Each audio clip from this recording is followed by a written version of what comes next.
Baghdad شہر میں ایک درویش رہا کرتا تھا جو زیادہ تر حالت سفر میں ہی رہتا تھا۔ وہ بغداد کے کبھی ایک گاؤں میں نظر آتا تو کبھی دوسرے گاؤں میں۔ لوگ اکثر اوقات اس درویش کو ڈھونڈا کرتے اور اپنی مرادیں پوری کروانے کے لیے اس درویش سے دعائیں کرواتے۔ ایک دفعہ وہ درویش کمر باندھے کسی لمبے سفر پر جا رہا تھا۔ چلتے چلتے وہ بہت تھک گیا تھا، یہاں تک کہ اس کے پیر سوجنے لگے اور بھوک سے بھی برا حال تھا کہ سورج غروب ہونے لگا۔ اتنے میں وہ کسی ایک گاؤں میں پہنچ گیا۔ سوچنے لگا کہ آج رات اسی گاؤں میں آرام کرنا چاہیے، صبح تازہ دم ہو کر پھر آگے چلوں گا۔ یہی سوچ کر وہ ایک بڑے سارے شاندار مکان کے پاس گیا اور دروازے پر دستک دی۔ تھوڑی دیر میں ایک موٹی سی عورت نے دروازہ کھولتے ہی پوچھا، کون ہو تم اور کیا چاہتے ہو؟ درویش نے بڑی نرمی سے جواب دیا، میں ایک مسافر ہوں، آج کی رات اگر آپ مجھے آرام کے لیے دے بڑی مہربانی ہوگی۔ عورت نے گرجتے ہوئے کہا، دفع ہو جاؤ یہاں سے، اگر میں ایسے ہی تمہارے جیسے ہر نکمے آدمی پر مہربان ہونے لگوں تو اپنے گھر کا خرچ کیسے پورا کر پاؤں گی؟ وہ درویش آدمی مایوس ہو کر آگے بڑھ گیا۔ اسی عورت کے پڑوس میں ایک ٹوٹا پھوٹا پرانا سا مکان تھا۔ درویش نے اس مکان کا دروازہ کھٹکھٹایا۔ ایک کمزور سی بڑھیا نے دروازہ کھولا اور بولی، آؤ بھائی، کہاں سے آئے ہو اور کیا چاہتے ہو؟ درویش نے جواب دیا، تھوڑی سی جگہ چاہیے، اگر آج کی رات بسر کرنے کے لیے اپنے گھر میں تھوڑی سی جگہ دے تو بڑی مہربانی ہوگی۔ بڑھیا نے بڑی نرمی سے کہا، آ جاؤ بھائی، اس مکان میں پہلے بھی تو اتنے سارے لوگ رہتے ہیں، تم بھی آ جاؤ گے تو کیا فرق پڑے گا؟ جب درویش اندر گیا تو اس عورت نے چارپائی پر بکھرے کپڑے سمیٹ کر ایک سائیڈ پر رکھ دیے اور چارپائی مسافر کے آرام کے لیے تیار کیا، اور درویش جا کر چارپائی پر بیٹھا اور بیٹھا بیٹھا اس گھر کا جائزہ لینے لگا۔ اس نے دیکھا کہ گھر میں چھوٹے بڑے کئی بچے ہیں اور سب نے پھٹے پرانے کپڑے پہن رکھے ہیں۔ یہ دیکھ کر درویش نے بوڑھی عورت سے پوچھا، اے نیک بخت عورت، تو اپنے بچوں کے لیے نئے کپڑے کیوں نہیں بنا دیتی؟ بوڑھی عورت نے ایک ٹھنڈی سانس بھرتے ہوئے کہا، بھائی، میں ایک غریب عورت ہوں، محنت مزدوری کر کے کسی نہ کسی طرح ان کا پیٹ بھرتی ہوں، اپنی کوشش کرتی ہوں لیکن پورا ہی نہیں پھٹتا۔ خیر، اب تو کھانے کا وقت ہو گیا ہے، آؤ جیسا بھی رکھا سکھا ہے اسے میں شریک ہو جاؤ۔ جب درویش نے دسترخوان پر نظر ڈالی تو دیکھا کہ تھوڑی سی روٹیاں، تھوڑی سی چاول اور پتلی سی دال، جو ان بچوں کے لیے بھی کافی نہیں تھی۔ یہ دیکھ کر درویش نے کہا، بوڑھی بھی، میرے پاس کھانا پہلے سے موجود تھا، میں نے کھا لیا اور اب مجھے بھوک نہیں، بچوں کے ساتھ تم کھانا کھاؤ، میں بہت تھکا ہوا ہوں اور آرام کرنا چاہتا ہوں۔ اور تھوڑی دیر بعد میں سکون کی نیند سو گیا۔ صبح ہوتے ہی درویش نے بوڑھی عورت سے کہا، بڑی بھی، تم نے ایک تھکے ہارے مسافر کو اپنے گھر میں جگہ دے کر بڑا ہی نیکی کا کام کیا ہے، میں تمہاری مہمان نوازی کا بڑا شکر گزار ہوں۔ میں اللہ سے دعا کرتا ہوں کہ آج کے دن صبح سے تم جو بھی کام شروع کرو شام تک وہی کرتے رہو۔ یہ سن کر بڑھیا نے مسکراتے ہوئے جواب دیا، اے مہربان بھائی، تمہاری دعا کے بغیر بھی تو میں سارا دن کام ہی کرتی رہتی ہوں، سبھی کام شروع کر کے رات تک کام میں ہی لگی رہتی ہوں اور کام ختم ہونے میں ہی نہیں آتا۔ بڑھیا یہ باتیں کر رہی تھی کہ اس نے آنکھیں اٹھا کر دیکھا تو درویش وہاں سے جا چکا تھا۔ درویش کے چلے جانے کے بعد اس بڑھیا نے بچوں کی طرف دیکھا اور سوچنے لگی کہ درویش ٹھیک ہی کہہ رہا تھا، ان بچوں کے کپڑے واقعی پھٹے ہوئے ہیں، بچے آخر لاوارث تو نہیں ہے، ان کی ماں ابھی زندہ ہے، گھر میں کپڑے کا ایک ٹکڑا پڑا تو ہے، سب کے نہ صحیح جس کے ناپ کا بھی بنتا ہے بنا دیتی ہوں، ذرا ناپ کر تو دیکھو، شاید بڑے لڑکے کا ہی کرتا بن جائے یا پھر شاید چھوٹے بچے کا۔ یہی سوچ کر وہ پڑوسن کے ہاں کپڑے ماپنے کے لیے فیتا مانگ لائی۔ واپس آ کر اس نے صندوق سے کپڑا نکالا اور بڑے لڑکے کے لیے 1.5 گز کپڑا ماپ لیا۔ یہ دیکھ کر وہ بہت حیران ہوئی کہ کپڑا اب بھی اتنا ہی موجود تھا۔ اس نے دوسرے بچے کے لیے بھی کپڑا ماپ لیا لیکن کپڑا پھر بھی اتنا ہی تھا۔ اس کے بعد وہ سارے بچوں کا کپڑا ماپتی رہی، یہاں تک کہ وہ سینکڑوں بار ماپ چکی تھی لیکن کپڑا ختم ہونے کا نام ہی نہیں لے رہا تھا۔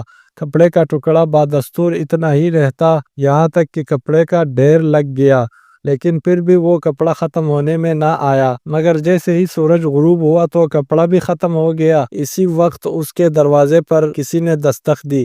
تو بڑھیا دروازے کی طرف لپکی اور دروازہ کھول کر دیکھا تو وہی پڑوسن اپنا پتا واپس لینے آئی تھی۔ اسے دراصل پیتے کی تو کوئی ضرورت نہیں تھی، محض یہ جاننے کے لیے بے چین تھی کہ اس غریب عورت کے پاس مانگنے کے لیے ایسا کون سا چیز آ گئی ہے جو ابھی تک پیتا واپس کرنے نہیں آئی۔ اب جو اس نے دیکھا تو اس کی آنکھیں پٹی کی پٹی رہ گئی۔ سارے کا سارا گھر نئے اور اچھے اچھے کپڑوں سے بھرا ہوا تھا۔ حیران ہو کر پوچھنے لگی، ارے بڑی بی، یہ اتنا سارا کپڑا آج تمہارے گھر میں کہاں سے آیا؟ غریب عورت نے جواب دیا، ارے بہن، یہی تو میں خود ہی نہیں سمجھ پا رہی۔ میرے پاس تو کپڑے کا ایک ٹکڑا بھی نہیں تھا۔ جیسے ماپ کر میں دیکھنا چاہتی تھی کہ بڑے لڑکے کا سوٹ بن سکتا ہے یا نہیں، مگر اسے ماپتے ماپتے شام ہو گئی اور پھر کہیں وہ کپڑے کا ٹکڑا جا کر ختم ہوا۔ وہ درویش مسافر واقعی کوئی اللہ والا انسان تھا جس نے جاتے جاتے مجھے یہ دعا دی تھی۔ امیر عورت نے ہڑ بڑھاتے ہوئے پوچھا، کون مسافر اور کیسی دعا؟ غریب عورت نے جب سارا قصہ سنایا تو امیر عورت نے اپنا سر پیٹ لیا۔ دراصل وہ بزرگ پہلے اسی امیر عورت کے دروازے پر گیا تھا، لیکن اس نے انکار کر کے اسے واپس بھیج دیا۔ اب وہ اپنے کیے پر بہت پشیمان ہو رہی تھی۔ اس نے گھر آ کر اپنے نوکر کو حکم دیا کہ جلدی جاؤ اور اس مسافر کو ڈھونڈ کر لاؤ، اور جب تک وہ نہ ملے تم واپس نہ آنا۔ اگلے دن نوکر صبح سویرے تیار ہو کر اس مسافر کی تلاش پہ نکل پڑا اور دن بھر اس مسافر درویش کو تلاش کرتا رہا۔ آخرکار ایک راستے پر وہ درویش مل گیا اور تصدیق کے لیے اس سے پوچھا کہ بابا، کیا آپ وہی مسافر ہیں جو پچھلی رات فلاں گاؤں میں ایک بیوہ عورت کے گھر میں ٹھہرے تھے؟ درویش مسافر نے جب ہاں میں جواب دیا تو نوکر نے کہا، میری مالکن کو آپ سے کچھ ضروری کام ہے، آپ میرے ساتھ واپس چلے۔ درویش نے کچھ دیر سوچا اور پھر پوچھا، کون مالکن اور کیسا کام؟ درویش مسافر نے اس کے ساتھ چلنے سے انکار کر دیا۔ نوکر نے درخواست کرتے ہوئے کہا، اے نیک مسافر، اگر آپ میرے ساتھ نہیں چلیں گے تو میری مالکن مجھے زندہ نہیں چھوڑے گی۔ جب درویش نے یہ بات سنی تو مسکراتے ہوئے کہا، اگر ایسی بات ہے تو میں تمہارے ساتھ ضرور چلوں گا۔ دوسری طرف جب نوکر درویش کی تلاش میں چلا گیا تھا تو امیر عورت نے بہت سارے لذیذ کھانے بنانا شروع کر دیے تھے اور مسافر کے خاطر توجہ کے لیے سارے انتظام کر لیے تھے۔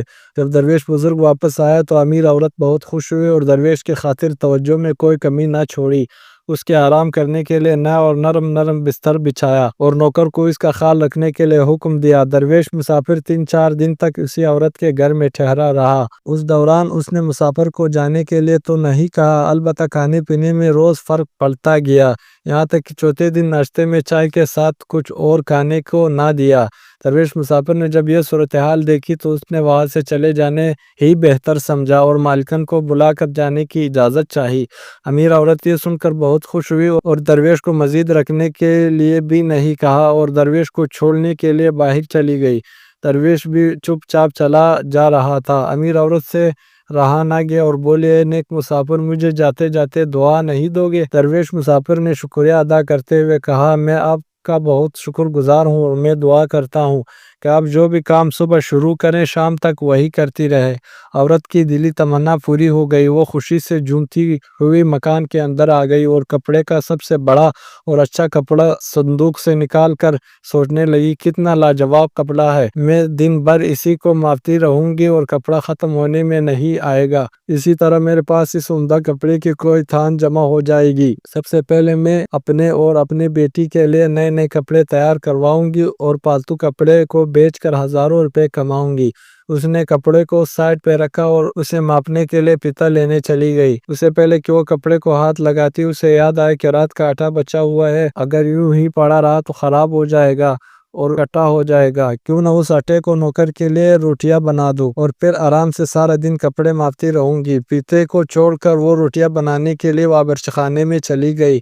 نوکر نے پہلے سے ہی آگ جلا رکھی تھی، مگر کام جلدی ختم کرنے کے لیے اس عورت نے آگ کو اور بھی تیز کر دیا اور خود اس باسی آٹے کو نرم کرنے کے لیے کام میں لگ گئی۔ تھوڑی ہی دیر میں اس نے کئی روٹیاں تندور میں لگا دی۔ تندور میں چونکہ ضرورت سے زیادہ آگ تھی اس لیے ساری روٹیاں جل کر راکھ ہو گئی۔ اس نے ایک بار پھر تندور میں روٹیاں لگا دی۔ اس بار بھی جب اس نے روٹیاں نکالی تو وہ بھی چلی ہوئی تھی۔ اس نے روٹیاں بنا بنا کر ڈھیر لگا دیا۔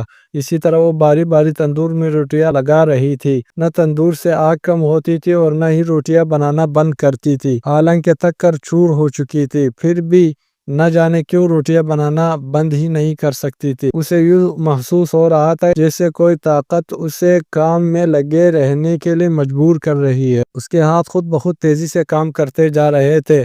وہ دن بھر روٹیاں بنا بنا کر جلاتی رہی۔ نہ صرف باورچی خانے میں بلکہ صحن میں بھی جلی روٹیوں کا ڈھیر لگ گیا۔